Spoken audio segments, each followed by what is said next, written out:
Hello, and welcome back to the channel. So if you've been following along, we've talked about how to build a coaching business, at least the foundation of one. We talked a little bit about content, but I'm going to give you one more ingredient, something that needs to get infused into your program, more importantly, into your content, and it's brand. And when I say brand, one thing I will tell you is I'm not here to talk about colors or logos or anything like that. And by the way, that stuff matters, but I am not a designer. I can give you some advice on what kind of colors you might want to use and the mood and tone and all that stuff. I can give you advice by the book. But what I'm going to tell you right now is the most important aspect of brand. And this is something that I've been studying at a granular level for a long time. On a weekly basis, I personally do a case study. So I look into some of the biggest brands, big brands that have taken off, and also big brands that have just completely crashed. And the reason I look at big brands is because when you're looking at a publicly traded company, one thing that you can get is tangible data. Now, there are a lot of other big influencers, coaches, and consultants, and they might talk a lot about how they're doing this much revenue and all this stuff, but I really don't know. And when I coach people, I want to make sure that I'm giving them actual facts. So when I'm looking at big brands, I can find data on their marketing campaigns. I can find data on their profits and loss, and a lot of their either meteoric rises or collapses become public information. And then the goal then becomes, how do I take these concepts and how do I, the coach, the person who's probably starting as a solopreneur, how do I distill this into something that I can use? Well, let's get into it. I'm going to talk to you about a brand that I recently did a case study on. It's a brand called Patagonia. Now, if you are an outdoors person, you might know about this brand. They have gear just like anyone else. I don't think it's anything wildly different than a lot of the other outdoor companies, but the company itself has outperformed many of its competitors. And let's dive into why. So when Patagonia first came out, hikers, climbers, people that were outdoors enthusiasts, they would buy these products, but they weren't necessarily standing out in the marketplace. What did Patagonia do that completely changed the trajectory of their business? It's probably not what you think. It's not fancy packaging or pricing. They changed their brand ethos. And when we say ethos, we mean what's at the core of the brand? What are the values? So Patagonia decided to rebrand as a company that was looking to protect the planet. They wanted to protect the environment. Their mission was, we're going to save planet Earth. So they started making pants, and now they're saving the planet. And I want you to think about this for a second. Who are people that buy this brand? Again, they're outdoor people. Outdoor people tend to love the planet. We think about hikers when they're walking on a trail. They get pissed off when they see trash on the floor. So when they see a company that is now committing themselves to using less energy, donating money towards environmental purposes, this becomes a movement that those people want to be a part of.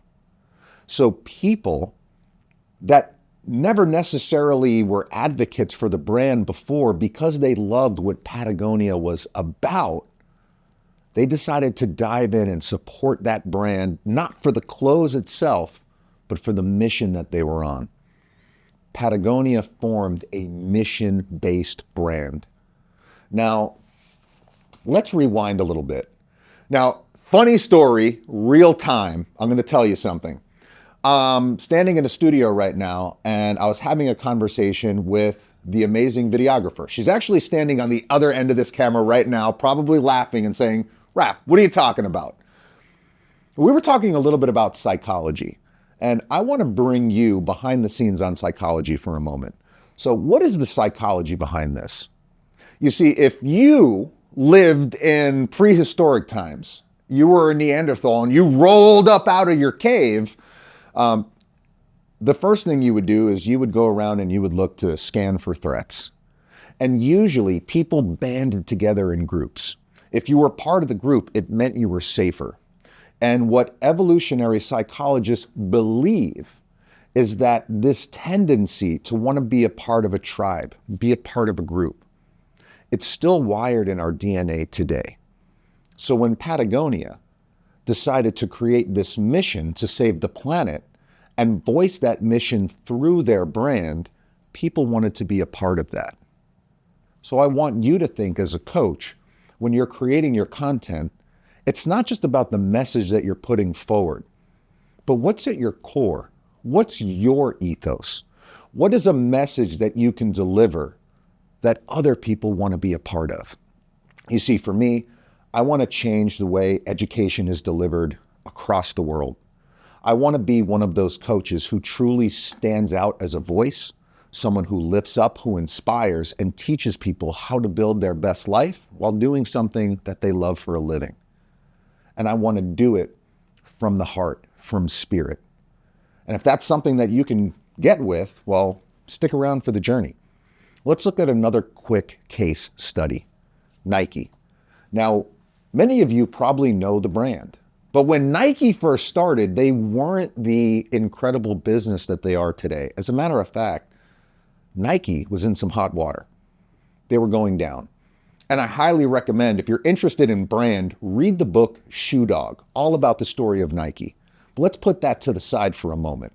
You see, Nike, as they were having this somewhat of a collapse, they all got together and said, how do we move this brand forward? We don't want to give up.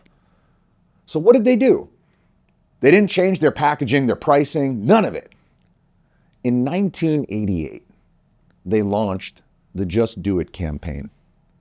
Now, the Just Do It campaign, something that we all know today, Nike, just do it.